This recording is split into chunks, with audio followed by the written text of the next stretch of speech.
Okay, pag-usapan natin yung isang bagay na siguradong akong kinaiinisan ng marami sa atin, yung stubborn belly fat. Yung kahit anong diet at exercise ang gawin mo, andyan pa rin siya, ang kulit-kulit, super frustrating, di ba?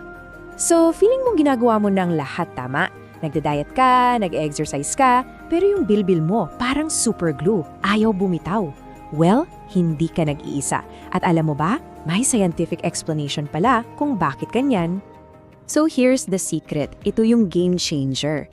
Hindi pala isa lang ang klase ng taba sa tiyan natin. Actually may dalawa.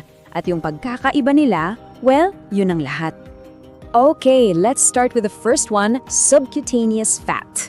Ito yung pamilyar sa atin, yung taba na nahahawakan natin, yung nasa ilalim lang ng balat. You know, yung tinatawag na love handles, yung bilbil na napipisil mo, yan yon. Basically, ito yung visible fat. And then, meron yung pangalawa.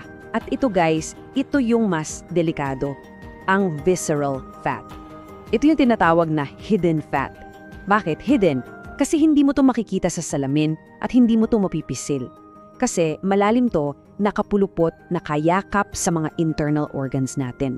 We're talking about your liver, your intestines, even your heart. Ito yung silent enemy. So para mas malinaw, ano ba talaga ang pinagkakaiba nila? Yung subcutaneous fat yung nakikita natin, di ba?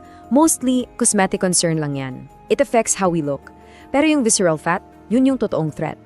Kasi di ba, nakapalibot to sa organs natin. So ang dala niya, seryosong health risk. It's really not just about looking good. So alin ba dito yung tunay na kalaban? Is it the fat that we see in the mirror? Or yung taba na hindi natin nakikita, pero dahan-dahang sinisira yung kalusugan natin from the inside? And here's where it gets really serious. Kasi yung visceral fat, hindi lang yan basta nakastore na energy. Think of it as an active organ. Parang may sariling isip, may sariling buhay. And the problem is, yung mga ginagawa niya sa katawan natin, well, hindi maganda. So paano ba siya nagiging delikado? Well, itong visceral fat, nagre-release siya ng mga harmful inflammatory substances sa katawan natin. Basically, nakakos siya ng pamamaga or inflammation. Ginugulo niya yung hormones natin, sinisira yung balance ng system natin. At ito yung apektado.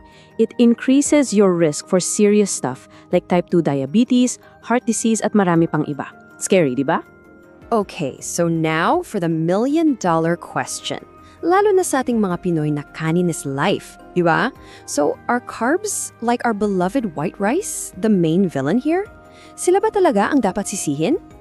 Well, the answer is, it's a bit more complicated than just saying yes or no. Kasi, here's the thing, not all carbs are created equal.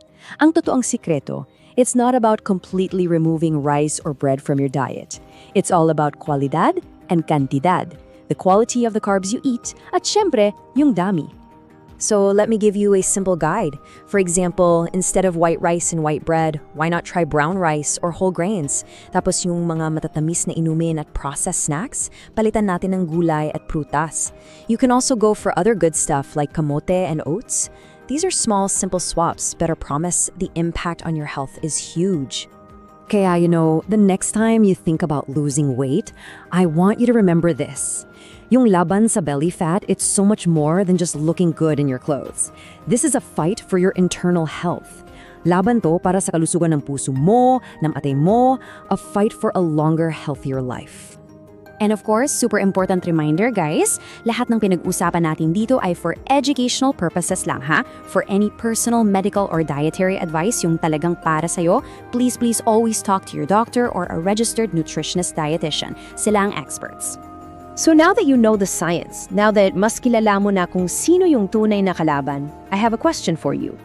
Ano yung isang maliit na step na gagawin mo, starting today, para alagaan ang kalusugan mo from the inside out? Thank you for watching Carl Preza. Don't forget to like, share, and subscribe for more practical health tips. Stay informed, stay healthy.